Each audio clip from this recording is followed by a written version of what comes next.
let me tell you about the time an invading army, in one of the most important battles of the 1500s, proudly built a massive siege weapon and destroyed absolutely nothing except their own dignity. This is the story of the Spanish conquistadors, the siege of Tenochtitlan, and the trebuchet that failed so hard it became a historical punchline. It's 1521. Hernan Cortes and his coalition of indigenous allies are trying to capture Tenochtitlan, a city so advanced and so well built that even the Spanish, in private letters, admitted it looked like something out of mythology. It sits in the middle of a lake, connected to the mainland by long causeways, protected by canals, walls, bridges, fortified districts, and tens of thousands of warriors who know every inch of the terrain. The city is not easy to attack. It is not meant to be easy to attack. The entire point of building a city in a lake is to make invading it a nightmare.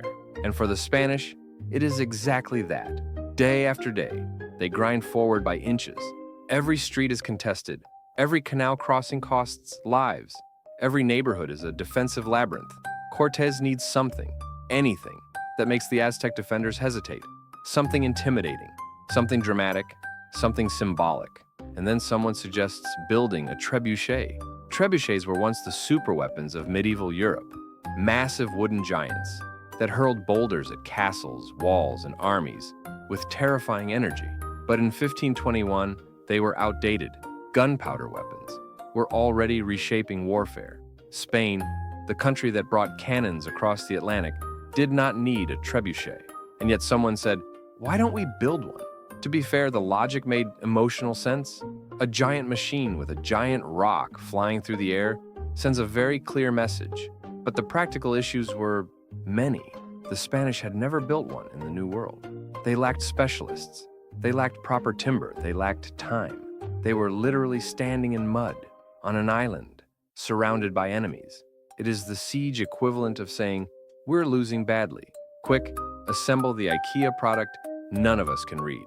Still, Cortes gives the order.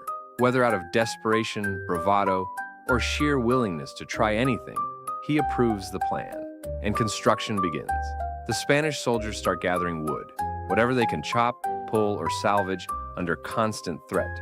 They strip beams from wrecked buildings. They lash ropes together.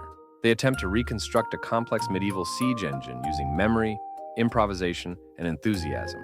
Meanwhile, the Aztec defenders watch the entire process from the city walls. They can't tell exactly what's happening. They just see labor, construction, and probably some level of stress. And the Aztecs wait patiently, not because they are afraid, but because the Spanish look like they are struggling with basic mechanical reality. It takes time, but eventually, the trebuchet stands, tall, heavy, ready to launch a stone toward the city. At last, the Spanish have their morale boost, their statement piece, their intimidating superweapon. At least, that's what they think. The trebuchet towers over the camp like a last-ditch miracle, a machine that could finally give the Spanish an edge. The crew hauls a massive stone into the sling. They secure the ropes and step back. Across the water, Aztec warriors lean forward, curious. What is this towering thing supposed to do? Is it a weapon? Is it a tower? Is it some kind of Spanish spiritual experiment? The firing signal is given. The counterweight drops. The arm swings. And the stone rises into the air with magnificent confidence, straight upward, not toward Tenochtitlan, not toward the walls, not toward anything strategically useful, just directly into the sky, like it's trying to abandon the entire siege. A long silence falls over both armies. Even the lake seems to pause. Then, gravity returns the stone to reality. It falls straight down and slams into the trebuchet, shattering the machine in an instant. Wood splits. Ropes snap. The entire structure collapses into a heap of splinters and wounded pride. The first shot is also the last. The trebuchet has effectively declared, I refuse to participate in this. For a moment, nobody moves. The Spanish stare at the wreckage with the kind of expression soldiers get when their last good idea commits self-sabotage. And then, across the water, the Aztec defenders begin reacting. At first, confusion, then realization, then full-on laughter. The kind of involuntary, uncontrollable laughter that forces warriors to hold themselves upright. Imagine preparing to defend your capital against a terrifying new weapon, only to watch it rise, hesitate, and crush itself. To the Aztec defenders, It must have looked like the Spanish had built a complicated, expensive, highly engineered way to punch themselves in the face. Meanwhile, the Spanish quietly disperse. No one suggests repairing it. No one mentions building another one. They simply go back to doing what actually works. Their brigantines, their infantry, their slow and brutal encirclement. The trebuchet is never spoken of again.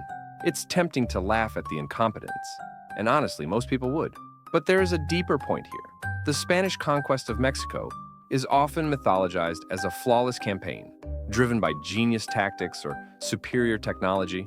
But the real history is far messier. Cortes made mistakes. His captains made mistakes. The army made mistakes. Sometimes small, sometimes catastrophic, sometimes unbelievably funny. The trebuchet stands as a symbol of that reality, a moment where confidence and desperation met engineering, and engineering did not survive. And yet, despite the absurdity, the Spanish still won the siege, not because of that machine, but because of alliances with indigenous enemies of the Aztec Empire, disease, attrition, naval support from brigantines, and the slow collapse of Tenochtitlan's food and water supply.